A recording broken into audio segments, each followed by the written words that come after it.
there, true believers. Welcome back to the Bear Your Shield podcast. I'm your host, Ron Scheffler. And today in our sermon series, we are going to be covering Genesis chapter 25 in the ESV version.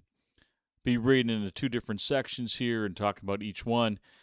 But last time we were together in chapter 24, right, Sarah passed, Abraham's wife, and it was the beginning of the end of that particular generation. And here we see, too, that it is indeed the end of the generation, as we will be talking about Abraham's passing and then what came after that. So let's get into Genesis chapter 25. We'll start off reading verses 1 through 18, which has a bit of some genealogy in there, so hang in there, listeners. Chapter 25, verse 1 reads this: Abraham took another wife whose name was Keturah. She bore him Zimran, Joshkan, Medan, Midian, Ishbak, and Shua. Jokshan fathered Sheba and Dedan. The sons of Dedan were Asherim, Letashim, and Luam. The sons of Midian were Ephah, Epher, Hanok, Abida, and Eldah. All these were the children of Keturah. Abraham gave all he had to Isaac, but to the sons of his concubines Abraham gave gifts, and while he was still living he sent them away from his son Isaac eastward to the east country. These are the days of the years of Abraham's life, 175 years. Abraham breathed his last and died in a good old age, an old man and full of years, and was gathered to his people. Isaac and Ishmael, his sons, buried him in the cave of Machpelah, in the field of Ephron, the son of Zohar the Hittite, east of Mamre, the field that Abraham purchased from the Hittites. There Abraham was buried with Sarah his wife. After the death of Abraham, God blessed Isaac his son, and Isaac settled at Beer-lahai-roi. And these are the generations of Ishmael, Abraham's son, whom Hagar the Egyptian, Sarah's servant, bore to Abraham. These are the names of the son of Ishmael, named in the order of their birth: Nebaioth, the firstborn of Ishmael, and Kedar, Adbeel, Mibsham, Mishma, Duma, Massa, Hadad, Tema, Jetur, Naphish, and Kedemah. These are the sons of Ishmael, and these are their names, by their villages and by their encampments, 12 princes according to their tribes. These are the years of the life of Ishmael, 137 years. He breathed his last and died, and was gathered to his people. They settled from Havilah to Shur, which is opposite Egypt in the direction of Assyria. He settled over against all his kinsmen. So here we come to a close of Abraham's story. His story, his life, this chapter of the patriarchs closes. And we'll come back to this thought at the end of this episode. But for now, we see Abraham has taken another woman for his wife, Keturah, and after Sarah's passing, who was actually one of his concubines, as noted in 1 Chronicles chapter 1, verses 32. Point to note here, though, that Abraham was 138 when Sarah died, and he died at 175 years old. So he was married to Keturah for 37 years for these sons that were mentioned to be born. Tribes in Dedan, Sheba, in Arabia, and the Midianites came from Abraham. This was part of God's promises that he would become great. Back in Genesis 17:4, God said, "Behold, my covenant is with you, and you shall be the father of a multitude of nations." And listed out here were the names of Abraham's children, and he certainly loved them. The text states that he gave them gifts. However, I think it's important to point out that his sons and their descendants could possibly pose a threat to Isaac, the covenantal heir. So Abraham has some experience in this matter, right? And he sends them away like he did with his son Ishmael, the son born from Hagar, Sarah's servant. He sends them away to the east, ensuring that Isaac's position as rightful heir is intact. Now, Isaac and Ishmael both bury Abraham in the cave that he bought for Sarah's burial that we discussed in the previous episode of the podcast. And perhaps, Ishmael's presence could also potentially pose a threat to Isaac's rights. Now that their father was dead, what's to stop him? But God's blessing was rested on Isaac. No harm was going to come to him or the covenant. That word rested in this circumstance is powerful. Think about that. God's blessing rested on Isaac. It was going to stay there, to linger for some time. Now, Beer Lahai Roi was where Isaac lived. Now, it wasn't just a place where Isaac drove in his tent pegs, right? This was a place where God historically was known to respond. And we talked about this in previous episodes. God had heard Hagar here when she and Ishmael were told to leave by Abraham, and God delivered her. He responded. Isaac meditated there, waiting for his wife. Lo and behold, who shows up but Rebekah? God responded. Thus Isaac lived in a special place where God answered prayer, and he'll respond again. When Abraham, by faith, sent away all his other sons, he provided for transferring his blessing to Isaac, who waited on the Lord. Now Abraham was gone, but God's plan to bless the world stayed in place. Look, no leader is indispensable. We will all one day pass. But God's plan, from generation to generation, will continue on. Sometimes how that plan unfolds is based on how we react to God's faith and God's what God gives us in our hearts and our minds when we ask Him from our prayer life what we should be doing. Each of us must do all we can through the time, gifts, and talents that God has given us while we are here on this earth to ensure the ongoing of God's work. Just remember that the work that is entrusted to us is much, much bigger than any one individual. Now the text continues on by introducing Ishmael's line, and it's important because he was still Abraham's son. So God told that what became of this lineage, and then we turn back here to the line of Isaac. So let's continue on reading the rest of chapter 25, starting in verse 19. Now these are the generations of Isaac, Abraham's son.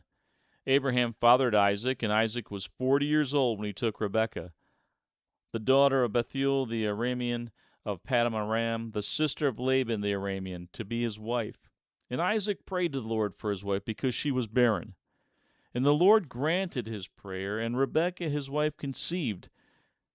The children struggled together within her, and she said, "If it is thus, why is this happening to me?" So she went to inquire of the Lord, and the Lord said to her, 2 nations are in your womb, and 2 peoples from within you shall be divided. The one shall be stronger than the other shall serve the younger. When her days to give birth were completed, behold, there were twins in her womb. The first came out red, all his body like a hairy cloak, so they called his name Esau. Afterward his brother came out with his hand holding Esau's heel, so his name was called Jacob. Isaac was 60 years old when she bore them. When the boys grew up, Esau was a skillful hunter, a man of the field, while Jacob was a quiet man, dwelling in tents.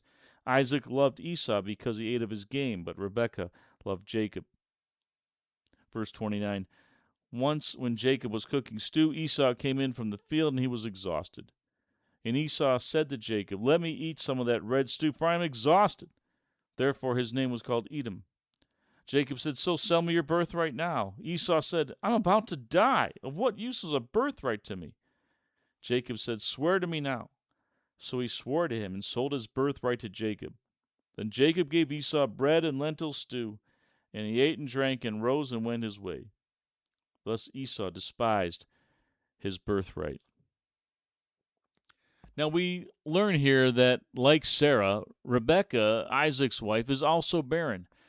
Okay, but there is a big, big difference here. Unlike Abraham, who took matters, and quite honestly, Hagar, Sarah's servant, into his own hands, Isaac goes to God first and prays. And God responded. Remember where Isaac lived. That place where it was known of God to respond. Here we see that Rebekah is doubly blessed. Twins! Woo! But Scripture states in verse 22 that the children struggled together. Perhaps the original WWE WrestleMania grudge match. And what does Rebekah do first?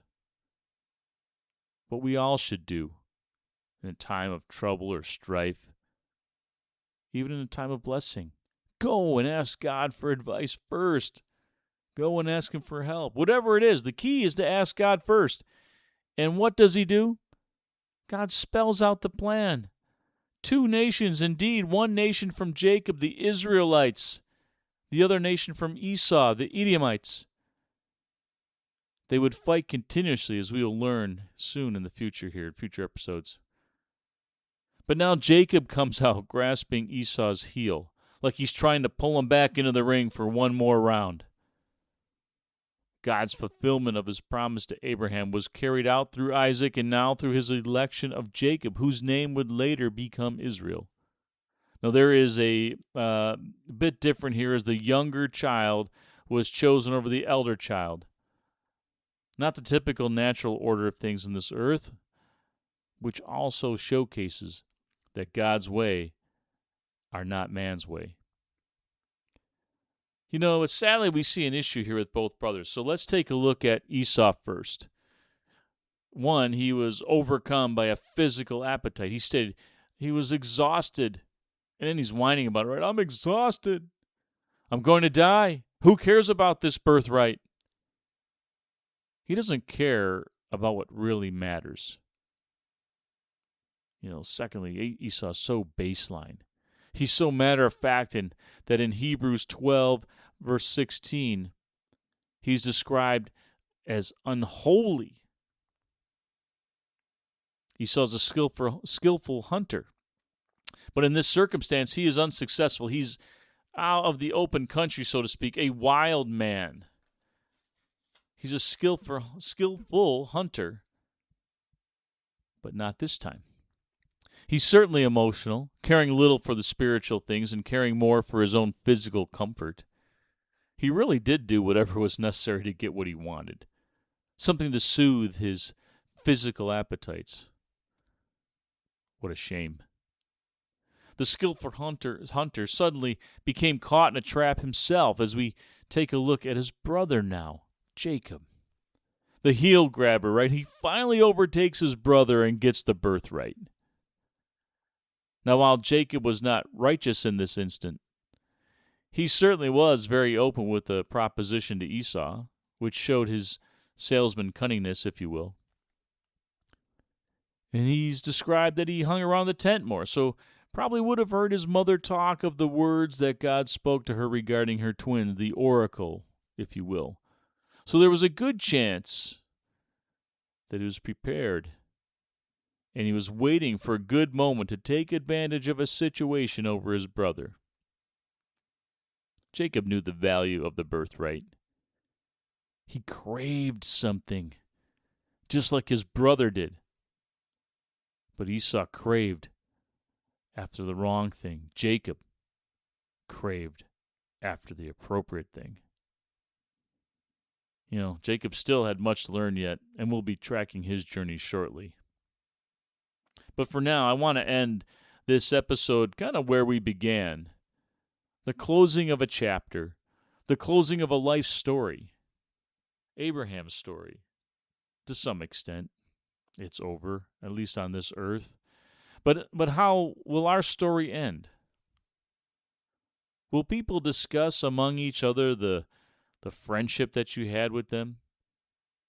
Perhaps how you cared for them, talked with them, hung out with them, loved them? Will people sing songs of you, so to speak, like in the old days? Or will there be narrowly a missed beat in life? Because you didn't finish well. You didn't finish strong. Maybe you lived selfishly. Maybe you craved after the wrong things. You didn't focus on your legacy year after year or month after month. You know, Abraham had an up and down life since we were made known about him. In the Old Testament here in Genesis, he didn't always do the right thing, but once he was really dialed into God and the covenant, he was almost in cruise control. You know, man, like, can you imagine being a patriarch like Abraham, being known throughout history as someone who after some mishaps, really followed after God, was just kind of cruising because he did what God told him to do. God provided for him, and Abraham lived this life and had many children. And look at the nations that came from him now. Let me ask you, listeners, what do you crave after? The worldly, physical appetites like Esau? Or do you have your sights on something much more important like Jacob did? Such a different legacy for each person. Ponder well, listeners, and protect your heart. Protect your mind. Protect yourself. And bear your shield.